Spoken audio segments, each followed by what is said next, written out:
అవకాశం అనే మాట వెనుక ఓ మిస్టరీ ఉంది. అదేమిటి అంటే, మన దగ్గరకు వచ్చినప్పుడు అది మనకు అంతగా అవసరం లేదు అనిపిస్తుంది. కానీ చేజారిపోయాకే దాని ప్రాముఖ్యత మనకు అర్థమవుతుంది. విమర్శలకు భయపడకు, ఎదురుగాలిలోనే గాలిపటం పైకి లేస్తుంది. గతం గురించి బాధతో, భవిష్యత్తు గురించి భయంతో ఆలోచించకు. వర్తమానంలో జాగరూకతతో వ్యవహరించు, అది చాలు. జోదము వాదము వేదనను కలిగిస్తాయి. కలలు కనండి, వాటిని సాకారం చేసుకోండి. నీ ధ్యేయంతో నువ్వు నెగ్గాలంటే నీకు ఏకాగ్రచిత్తంతో కూడిన అంకిత భావం ఉండాలి. మనుషులు రకరకాల శక్తి సదుపాయాలతో జన్మిస్తారు. తొందరగా శక్తిని ఖర్చు చేసుకుని అలసిపోయిన వాడికే అందరికన్నా ముందుగా బలాన్ని పుంజుకునే అవకాశం దక్కుతుంది. వర్షం వస్తే పక్షులన్నీ వాటి వాటి గోళ్లలో దాక్కుంటాయి. కానీ గద్ద మాత్రం వానకు అందనంత దూరంలో మేఘాలపైన ఎగురుతూ ఉంటుంది. నీకో లక్ష్యముండటమే కాదు, దాన్ని ఎంత త్వరగా వీలైతే అంత త్వరగా సాధించుకునే వ్యూహ నైపుణ్యం కూడా ఉండాలి. ఒక సంక్షోభాన్ని ఎదుర్కొనే క్రమంలోనే మన ప్రతిభ మనకు తెలిసేది. మంచి ఉద్దేశాలు కలవారు ప్రమాణాలు చేస్తారు. మంచి వ్యక్తిత్వం కలవారు మాత్రమే వాటిని నిలబెట్టుకుంటారు. అర్థం చేసుకున్నది వివరించాలి, తెలుసుకున్నది చేయాలి. విప్లవాలు, నేరాలనేవి పేదరికం నుంచే పుట్టుకొచ్చాయి. ఆశ అనేది నడుస్తున్న కల వంటిది. కోపం రావడం మానవ సహజం. అయితే దాన్ని ఎప్పుడు, ఎక్కడ, ఎవరి మీద ప్రదర్శించాలో తెలుసుకోవడమే విజ్ఞత.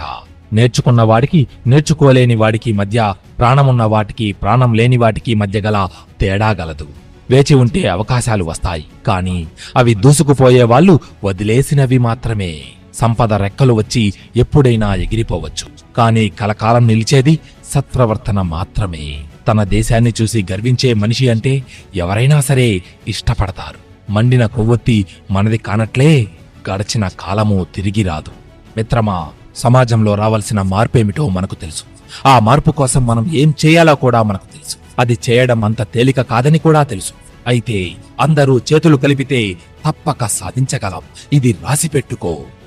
ఈరోజు చేయాల్సిన పనిని రేపటికి వాయిదా వేసేవారు నిన్న కూడా అదే పని చేసి ఉంటారు. తన పొరపాట్ల నుంచే కాదు, ఇతరుల వైఫల్యాల నుంచి కూడా పాఠాలు నేర్చుకోవడం వివేకవంతుల లక్షణం. తెలివిలేని నిజాయితీ బలహీనం, నిరుపయోగం. నిజాయితీ లేని తెలివి భయానకం, ప్రమాదకరం. సమాధానం చెప్పకపోవడం కూడా ఒక సమాధానమే. మురికి నీళ్ళైనా సరే మంటలను ఆర్పగలవు. మనం వెతకవలసింది చెప్పేవారి కులగోత్రాలు కాదు, వారు చెప్పిన దానిలోని మంచి చెడులు మాత్రమే. కదలకుండా కూర్చుంటే కల కరిగిపోతుంది. ఆచరణకు పూనుకుంటే స్వప్నం సాకారమవుతుంది. మురికి నీటితో ఉతికిన దుస్తులు పూల తోటలో ఆరేసినంత మాత్రాన శుభ్రం కావు. ప్రపంచం బాగాలేదని నిందించడం కాదు, ఆ బాగేదో ముందు నీలో వస్తే అంతా బాగుపడినట్టే. ఈరోజు ఒక చిన్న అబద్ధం చెబితే దాన్ని కప్పిపుచ్చుకోవడానికి రేపు మరో పెద్ద అబద్ధం చెప్పవలసి రావచ్చు. ప్రయత్నించనిదే ఫలితం లభించదు. సింహమైనా పడుకుని ఉంటే ఆహారం వచ్చి నోట్లో పడదు. వైఫల్యానికి కష్టాలో, ఇబ్బందులో కారణమని సర్ది చెప్పడాన్ని చరిత్ర ఏనాడూ ఒప్పుకోదు. ధైర్యమంటే ప్రమాదాన్ని లెక్క చేయకపోవడం కాదు, ప్రమాదాన్ని సరిగ్గా అంచనా వేయడం, అధిగమించడం. పగ సాధించడానికన్నా క్షమించడానికే ఎక్కువ మనోబలం కావాలి. మేధాశక్తి క్షీణించడం మొదలైంది అనడానికి విసుగు తొలి సంకేతం. నిజం చెప్పడానికే కాదు, నిజాన్ని ఒప్పుకోవడానికి కూడా ఎంతో ఎంతో ధైర్యం ఉండాలి. ప్రతి చిన్న అవాంతరానికి సంకల్పాన్ని మార్చుకునేవారు లక్ష్యానికి దూరమవుతారు. మిత్రమా, అదృష్టం అందరి తలుపు తట్టవచ్చు, కానీ ఆ పిలుపు వినగలిగిన నేర్పు కొందరికే ఉంటుంది. ఇది రాసిపెట్టుకో. ఇతరుల తప్పుల నుంచి పాఠాలు నేర్చుకోవాలి. ఎందుకంటే అన్నిటినీ మన సొంత అనుభవంతో నేర్చుకోవడానికి మనకు ఈ జీవితకాలం సరిపోదు. నీ రహస్యాలను ఎవరితోనూ పంచుకోవద్దు. అవి బహిర్గతమైతే మిమ్మల్ని నాశనం చేస్తాయి. తన కోరికలను నియంత్రించగలిగి మరియు జయించగలిగిన వ్యక్తి ఒంటరిగా, నిష్పక్షపాత మరియు మనోహరమైన పద్ధతిలో రాజ్యాన్ని పరిపాలిస్తాడు. ఒక వ్యక్తికి మంచి వైఖరి ఉంటే ఏ ఇతర ధర్మం అవసరమవుతుంది? ఒక మనిషికి కీర్తి ఉంటే ఇతర ఆభరణాల విలువ ఏమిటి? పిల్లవాడితో మొదటి 5 సంవత్సరాలు ప్రేమగా చూసుకోవాలి. ఆ తరువాతి 5 సంవత్సరాలు వారిని ఒక దారిలో పెట్టాలి. వారు 16 సంవత్సరాలు చేరేసరికి వారితో ఒక స్నేహితుడిలా మసలుకోవాలి. అప్పుడు ఆ పిల్లలు పెద్దలకు మంచి స్నేహితులవుతారు. మనిషి తన చేతలతో గొప్పవాడు అవుతాడు గాని జన్మతహా కాదు. మీరు చేస్తున్న దాని గురించి ఎవరికీ తెలుపవద్దు. కానీ జ్ఞానమండలి ద్వారా దానిని అమలులోనికి తీసుకురావడానికి రహస్యంగా నిర్ణయించబడతాయి. ఒక ఎదురు దెబ్బ తగిలినంత మాత్రాన సాధించదలుచుకున్న ప్రయోజనం నుంచి వెనుకంజ వేయవద్దు. మన మీద మనకున్న నమ్మకం శత్రువుని భయపెడుతుంది. మన మీద మనకుండే అపనమ్మకం శత్రువు బలాన్ని పెంచుతుంది. మీరు చేసే పనికి ప్రారంభానికి ముందే మీరే 3 ప్రశ్నలు అడగాలి. నేను ఎందుకు చేస్తున్నాను, దాని ఫలితాలేమిటి, మరియు నేను విజయవంతం అవుతానా లేదా అని ఎప్పుడైతే లోతుగా ఆలోచిస్తారో అప్పుడే మీరు విజయం దిశగా ముందుకు సాగగలరు. మీరు పుట్టేటప్పుడు ఏమీ తీసుకురారు, కానీ చనిపోయేటప్పుడు పేరుతో చనిపోతారు. కాబట్టి పేరు అనేది ఒక పదంగా ఉండకూడదు, చరిత్రలో నిలిచిపోయేలా ఉండాలి. మానవుడు పుట్టుక ద్వారా కాదు, పనుల ద్వారా గొప్పవాడు అవుతాడు. పూల పరిమళం గాలివాటుకే వెళుతుంది, కానీ మనిషి మంచితనం ప్రతి దిక్కుకు ప్రసరిస్తుంది. మిత్రమా, కఠినమైన పనిని సాధించటంలో సింహంలా ఉండాలి. కష్టమైన పని అని నిరాశపడకుండా సింహంలా ఆ పనిని సాధించి తీరాలి. ఇది రాసి పెట్టుకో. సమయానికి లేవడం, పోరాడి సాధించుకోవడం, మనకున్న దాంట్లో ఇతరులకు పెట్టే విషయంలో కోడిని చూసి నేర్చుకోవాలి. అలసిపోతున్నామని పనులు ఆపేయకుండా, సోమరిలా మారకుండా, ఎండా వానలకు చలించకుండా ఆనందంగా జీవించడం వంటివి గాడిదను చూసి నేర్చుకోవాలి.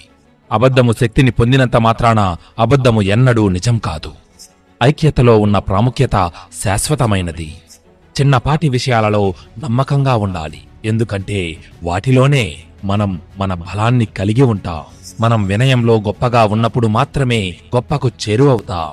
మనది కాని వస్తువుపై వ్యామోహం పెంచుకోవడం మూర్ఖత్వం. చిమ్మ చీకటిలో కూడా విశ్వాసం వెలుతురును నింపుతుంది. సగం సమస్యలకు కారణం చెడుగా ఆలోచించే మనస్సే. ప్రయత్నం చేసి ఓడిపో, కానీ ప్రయత్నం చేయడంలో మాత్రం ఓడిపోవద్దు.